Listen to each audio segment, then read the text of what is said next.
Hey guys, today's video is all about walking you through the best way to perform the standing cable pullover.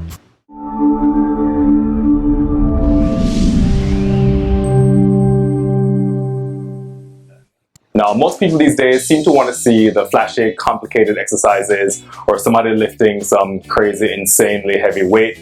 And then, of course, they automatically assume that either that's the exercise that they need to be doing or that's the weight that they should be lifting. And in both cases, the answer is almost always just plain no. It's actually more important to know exactly how to execute a foundational exercise that fits the normal function of the muscle that you're trying to target as best as possible, and make the time that you spend doing that exercise well worth it. Just imagine how much more effective your workouts will be, how much better your overall results will be. And of course, instead of focusing on flashy exercises and moving heavy weight around mindlessly, if instead you're now focused on solid exercises with close to perfect execution. Imagine how much time and effort you'll actually save yourself. Shouldn't that be the overall goal? Okay, with that now as our background, let's look at one of the best lat exercises. So we all want to get that V-taper look with a wider back, larger shoulders, and a defined sculpted core. Now, targeting the lats is definitely going to be one step in the right direction then for that overall V-taper look. Now, whether you are a beginner or not, this exercise that I'll walk through is really going to help you to develop your back width.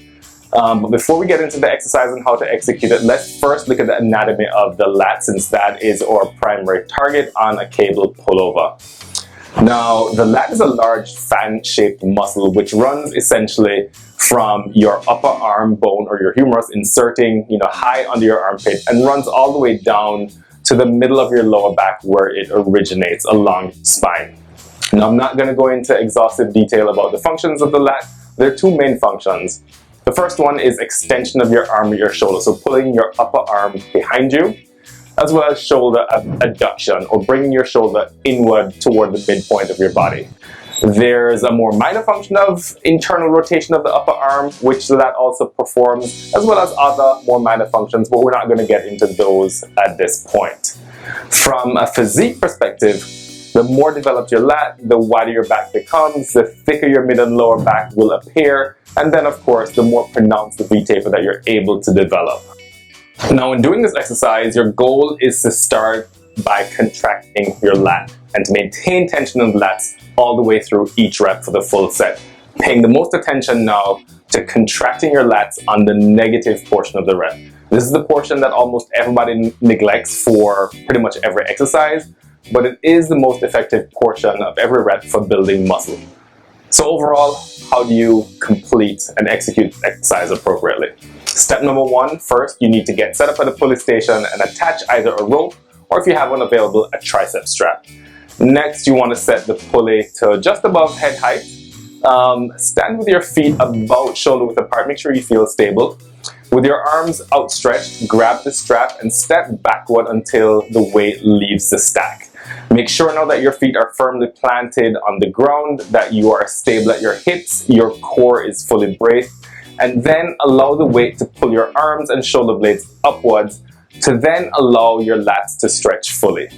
Now you're ready to start by pulling your shoulder blades down towards your hips, and this is going to place tension immediately onto your lats. Then, keeping your arms near to your torso, focus on pushing the sides of your hands down into the strap and driving your elbows downward towards your hips while simultaneously reaching your arms away from your body. Now, once your elbows are essentially in line with your torso, you want to go ahead then and pull your elbows inward toward the midpoint of your lower back, as if you're trying to give yourself a hug with your elbows. From that point, then you want to start the negative by continuing to push downward into the strap and reaching your arms away from your body. You're going to end the rep by allowing your shoulder blades to elevate and your lats to stretch, and then you're going to repeat the process for as many reps as you are trying to accomplish for that set. Okay, so now that we've gone through the ideal execution, here are a couple of mistakes that people make that you should try to avoid.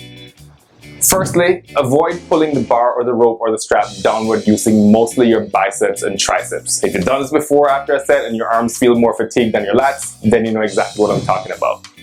Another common mistake is thinking about pulling your elbows as far behind your back as possible at the end of the concentric part of the rep. instead of focusing on driving your elbows down towards your hips. And again, if you've done these before and felt like your rear delts did more of the work, then again, you know exactly what I'm talking about here. And you can literally see it when someone's doing this exercise. Another common error is moving through each rep too quickly and using momentum.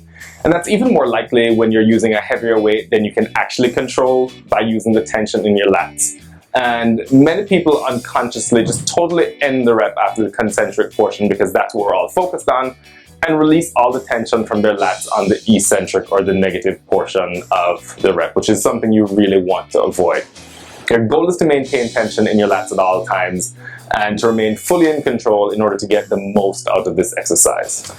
And that's it. Give these tips a try the next time you're training lats and let me know what you think. As always, I fully encourage you to share this video with others. I can pretty much guarantee that you have a lifting partner or a friend or know somebody at your gym that really can improve on their technique for this exercise. It is, in my experience and in the experience of many of my clients, one of the more difficult or more challenging exercises to perfect. And so you need to practice. And with practice will come progress.